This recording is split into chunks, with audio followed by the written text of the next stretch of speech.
Vim gel எல்லாம் வர்றதுக்கு ஒரு 10-15 வருஷத்துக்கு முன்னாடி எஃப்எம்சிஜி செக்டாரில் டிஷ்வாஷிங்னு ஒரு கேட்டகரியே கிடையாது.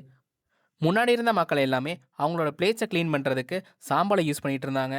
துணி துவைக்கிற பவுடர், சோப், லெமன் இதெல்லாத்தையுமே யூஸ் பண்ணி தான் பிளேட்ஸ் எல்லாத்தையும் க்ளீன் பண்ணிட்டு இருந்தாங்க. 1993ல் ஹிந்துஸ்தான் யூனிலிவர் விம் பாரை இன்ட்ரடியூஸ் பண்ணாங்க. அதுக்கப்புறம் 2005ல் விம் ஜெல்லை இன்ட்ரடியூஸ் பண்ணாங்க. நமக்கு கிடைச்ச டேட்டா படி இந்தியாவோட டிஷ்வாஷிங் செக்மெண்ட்டில் விம் பிராண்ட் 50% மார்க்கெட் ஷேர் வச்சுருக்காங்க. அது போக கடைசி 5 வருஷத்தில் அட்லீஸ்ட் ஒரு டைம் ஆச்சு இந்தியாவோட பாப்புலேஷனில் 90% விம் பிராண்டாக வாங்கியிருப்பாங்க அப்படின்ட்டு அந்த சர்வே சொல்லுது. விம் பிராண்டோட annual sale 2000 crore.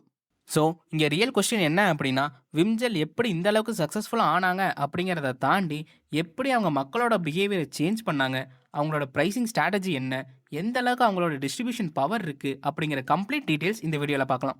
Full video நம்ம சேனலில் இருக்குது, செக் பண்ணி பாருங்கள்.